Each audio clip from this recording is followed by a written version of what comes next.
Selamat pagi kawan. Pagi ini saya berada di bibir Sungai Boyong ini. Ini saya berada di sebelah baratnya Gardu Pandang. Nah, belakang saya itu terlihat Bukit Turgo. Nah, yang di bawah sini kita bisa melihat sisa dari banjir lahar yang kemarin direkam oleh kawan-kawan. Kawan-kawan, nanti saya ajak untuk melihat sisa dari banjir lahar Merapi yang terjadi beberapa waktu yang lalu ya. Kalau kawan-kawan belum melihat rekaman banjir lahar itu, kawan-kawan bisa melihat di YouTube-nya beberapa rekan pemantau Merapi ya. Mereka datang langsung ke area spot banjir lahar itu. Nah, dan untuk pagi ini terjadi banyak sekali guguran awan panas yang mulai terekam tadi pukul 5.30 sampai sekitaran pukul 8 pagi ini. Dan dari sebelah barat Gardu Pandang ini kita bisa mendengar batu-batu berjatuhan saat terjadi guguran awan panas itu. Ya, namun sayangnya cuaca Merapi pagi ini cukup ya, banyak sekali haze ya di depan Merapi, sehingga foto atau video kita tidak bisa menangkap peristiwa guguran itu dengan jelas dan tajam. Oke, langsung saja kita menuju ke puncak Merapi dan melihat sisa bekas banjir lahar kemarin. Yuk. Pagi ini tanggal 18 April 2021 ya. Saya melakukan pemantauan di Gardu Pandang Merapi ini di Kaliurang bersama dengan beberapa rekan ya. Dan di sini ada Pak Sudaryanto dan juga Mas Sigit dari INI Yogyakarta. Dari pukul 5.30 tadi terjadi beberapa kali awan panas guguran ya. Salah satunya yang ini nih. Namun sayang sekali ya, kita tidak bisa melihat dengan jelas karena kabutnya terlalu tebal. Nah, dan untuk asap sulfatara pagi ini terlihat sangat pekat ya. Ini kita bisa lihat asapnya membumbung cukup tinggi dan pekat ya. Itu berwarna kuning karena terkena sinar matahari pagi ya kawan ya. Cukup tinggi ini membumbungnya ya. Tadi malam itu saya amati di CCTV ya, di siaran langsung pemantauan Gunung Merapi itu terjadi beberapa kali awan panas guguran juga. Dan guguran-guguran lumayan cukup banyak. Kita masih bisa melihat ya, batu-batu menuruni lereng Merapi ya, batu-batu pijar dari kubah lava ini. Baik yang ke barat maupun yang ke barat daya atau mengarah ke Kali Boyong. Pagi ini saya dan kawan-kawan berencana untuk turun ke Kali Boyong ya kawan, untuk melihat batu-batu besar yang terbawa oleh arus banjir lahar kemarin ya. Dan juga saya akan membawa teman-teman untuk melihat batu-batu dari era Merapi tua ya, sekitar 60 sampai 40 ribu tahun yang lalu. Baik kawan, ini adalah deposit dari material lahar ya, lahar yang turun. Tapi ini kurang tahu, ini bisa dari minggu kemarin, bisa dari beberapa tahun yang lalu. Tapi yang minggu kemarin laharnya cukup kencang, itu cukup besar itu ya, sampai di atas sana. Ya, kemungkinan dia membuat ini apa, gerusan sungai ini ya. Dan ini saya temukan sesuatu yang unik ya. Nah, arang. Ini ada arang ya. Arang kayu yang masih utuh ya di daerah sini ya. Nah, ini fosil ya Mas? Ini masih arang, ini belum fosil ya. Masih arang ya. Ini kemungkinan bisa dari tahun 2010 atau bisa dari 1994 ya. 1994 kan ada awan panas yang turun ke sini, turun ke daerah Turgo ini ya, Iya. dengan kenceng ya. Awan panas itu kan membakar. Ini kayu yang besar-besar itu jadi arang seperti Dari ini. vegetasi pepohonan itu ya. Nah, dan ini ketemunya ini terbawa ya, terbawa aliran lahar ya. Bukan berada di sini ya, bukan berada di pas di sini. Kalau dia berada di sini ya, di sini, dan kita lihat batunya ini tajam-tajam, berarti ini adalah material awan panas. Tapi karena kita berada di sungai, aliran sungai, bisa dipastikan ini adalah material lahar, bukan material awan panas. Dan ini terbawa mungkin dari atas sana. Dari atas sana bekas luncuran awan panas 94, bisa 94, bisa 2010. Perlu carbon dating. Karena untuk pemeriksaan ya. Untuk pemeriksaan ya. Ini areng. Ya, itu penjelasan. Inilah yang biasa kita lihat menggelinding dari atas itu ya. Besarnya segini ya. Ini bawahnya bisa lebih besar lagi ini. Dan mungkin segini ini cuma kecil ya. Gelundungan kecil yang biasa kita zoom ya. Waktu jatuh dari kubah lava itu. Ini yang kecil, ini belum yang besar ini. Di bawah sana mungkin atau di atas sana ada yang lebih gede lagi ya. Satu Avanza, satu truk itu. Kalau satu truk udah hancur ya, terbelah jadi dua. Nah, ini. Dan ini sampai sini, sampai di kilometer 6 ini terbawa oleh aliran lahar ya. Aliran lahar itu begitu kuat ya, seperti ini apa? Banjir bandang ya.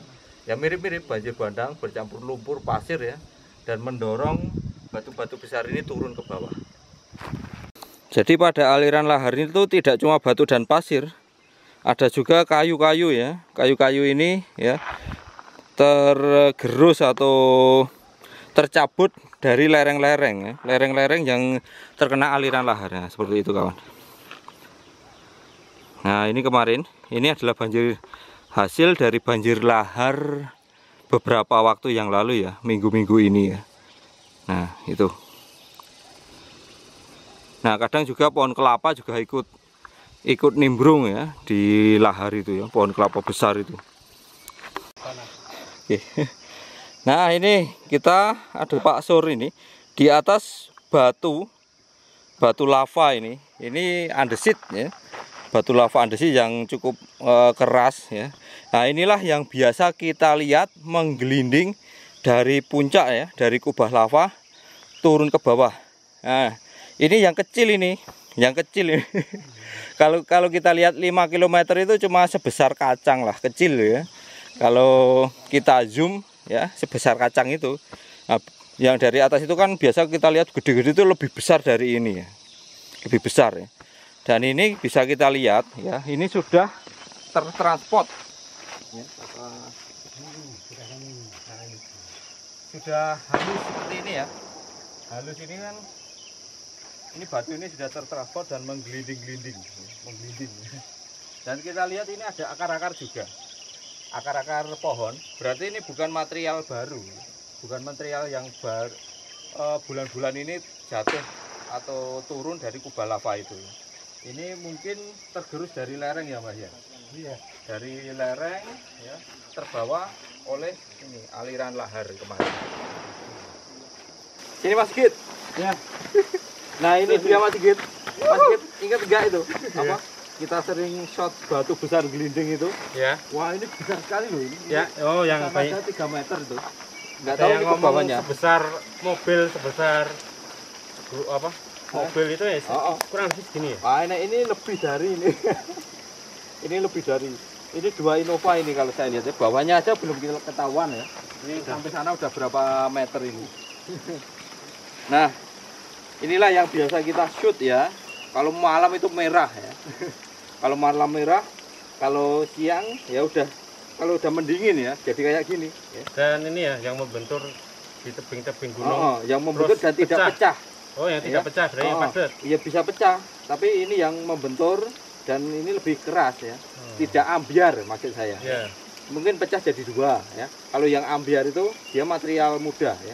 Kalau yang ini kita bisa lihat pori-porinya hampir kecil-kecil ya. Beda dengan batu, kalau kawan-kawan lihat di Candi Borobudur itu. Kayak batu itu, batu lava, pahat itu ya. Iya, batu pahat itu pori-porinya lebih besar. Nah, ini banyak di sini ya pori-porinya lebih besar. Lebih mudah untuk dibentuk. Lebih empuk. Nah, ini andesit ini pendinginan lebih lama. Jadi mendingin mungkin di dalam kubah lava itu lebih lama ini. Dan ini yang menyala di atas itu ya? Ya, menyala di atas. Dan ini bisa terbawa ke sini. Ini kan jarak 6 sampai 7 km ya Mas? Ya, Dan ini terbawa air hujan ya? Terbawa oleh bukan air hujan ya? Banjir lahar ya? Air hujan yang terakumulasi ya. Terakumulasi jadi satu, menjadilah itu lahar hujan. banjir lahar hujan. Dan kemarin kalau dilihat itu cuma gulung-gulung di atas air itu ya. Nah ini gulung-gulung ini, gede segini. Kayak styrofoam ya Mas? Kayak styrofoam. Karena kekuatan lahar kan cukup besar sekali. Batu-batu segini aja bisa terdorong karena volume yang besar, lumpur, air, pasir itu jadi satu, turun karena gaya gravitasi. Tuh. Berarti ini aja satu sudah berapa ton itu Mas? Iya, satu ini. Sehari kan banyak sekali gugurnya. Iya. Berarti Merapi itu menyumbangkan istilahnya material ke hulu-hulu sungai itu berapa ton sendiri? Oh iya, ke sana, ke tengah, ke Gendol itu. Dan itulah yang dimaksud dengan Merapi membangun bangsa. Itu saya dengar sendiri kata-kata dari Mbah Marijan. Merapi itu bangun, Merapi itu tidak meletus ya. Sudah berkali-kali saya katakan juga ini Ya. satu hal yang saya ingat dari mendiang Mbah Marijan. Intinya Merapi itu selalu memberikan berkah ya. Intinya selalu membangun lah ibaratnya. Membangun, dan salah satu ya ini membangun infrastruktur ya dengan pasir dan batu ini. Kan pasir Merapi dikirim ke mana-mana, ke Semarang. Dan pasir paling bagus ya. Untuk Iya, Merapi kan. paling bagus. Yang ini apa? Karena masih murni kan, kalau baru turun itu kan murni pasir, tidak tercampur dengan lumpur. Dan tidak ada kadar garam. Kalau murni langsung dari gunung ya. Iya, kalau yang di laut kan pasir laut itu banyak kadar garam sehingga harus dicuci sebelum dicampur dengan semen. Nah, jadi kalau untuk bangunan lebih kokoh Merapi lebih kokoh, ya? iya. Luar biasa nih. Oke, lanjut yuk. Ya.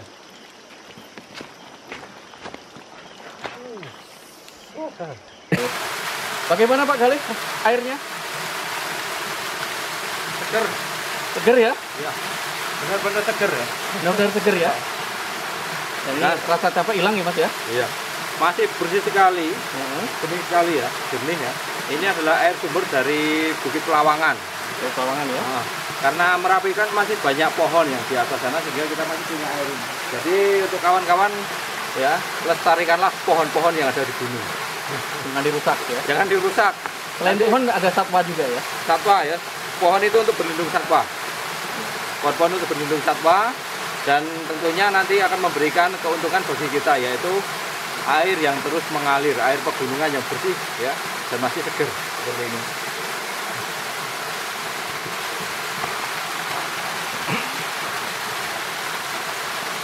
Ya. Saya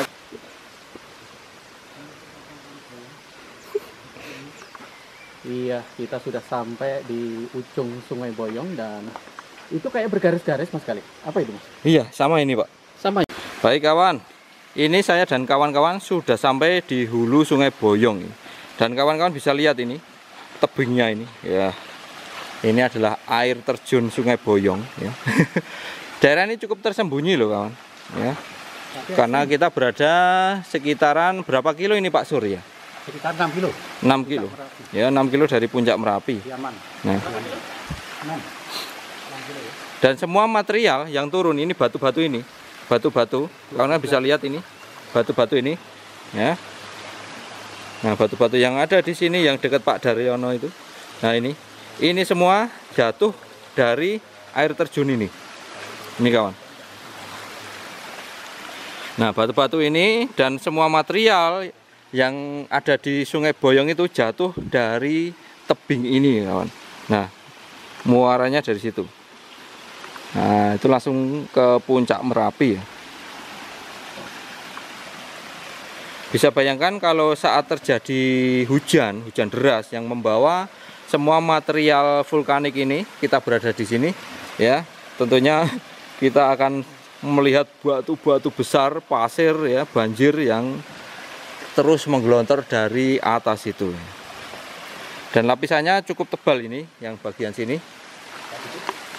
Nah, itu Pak Suryono ya, lapisannya besar segitu itu, dan ini tergerus oleh air ya, tergerus oleh air sehingga membentuk ceruk ini. Oke, jadi di sini kita bisa melihat ini perbandingan ya, lapisan-lapisan ini dengan kawan-kawan kita ini yang besarnya. Nah, yang batu ini magma intrusi ini kawan ya, magma intrusi ya.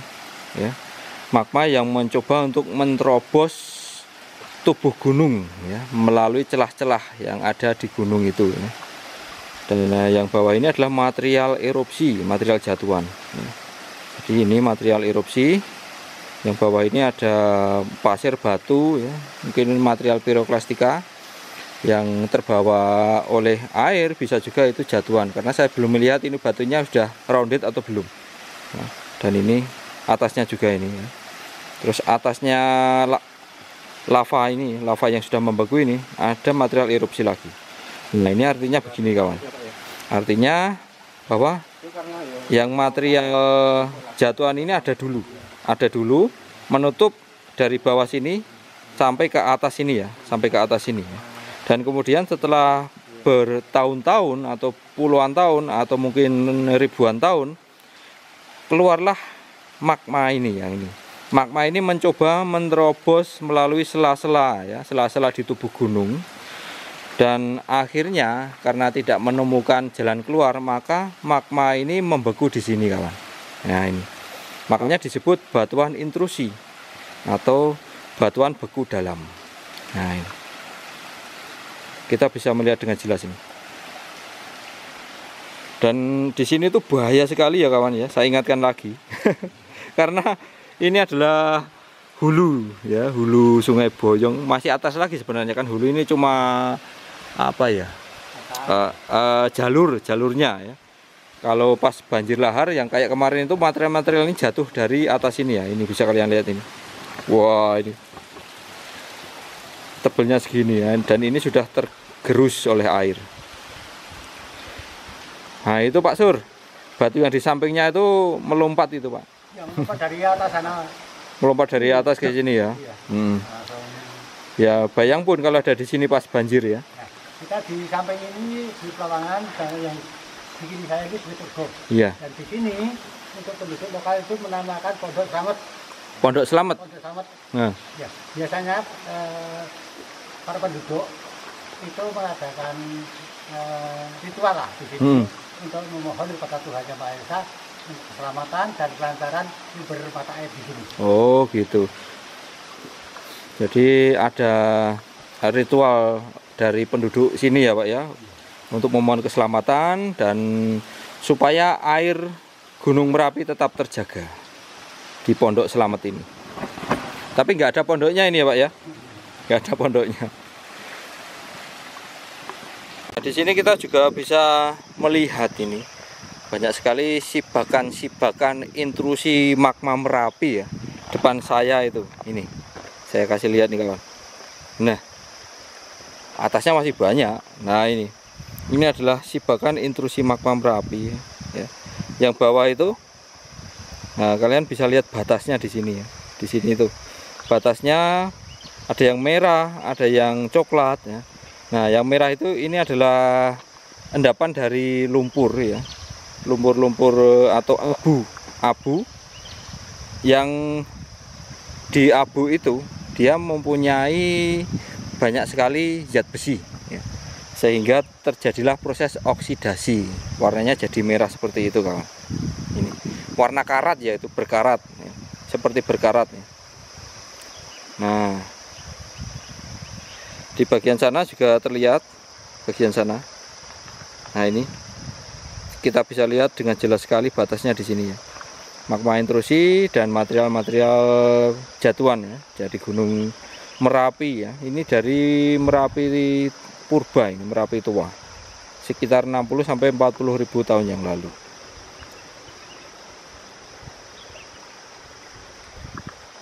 Oke, baik kawan, kita sudah berada lagi di Gardu Pandang ini, sudah naik lagi ini ya. Jadi semoga kawan-kawan menikmati perjalanan kita pagi ini ya. Selalu doakan agar Merapi selalu mandalium, aman terkendali dan adem ayem. Saya cukupkan sampai di sini dulu video kita kali ini. Sampai jumpa di video-video saya berikutnya. Salam rahayu, salam sehat selalu. Sip, sip. Ulangi Pak. Sip.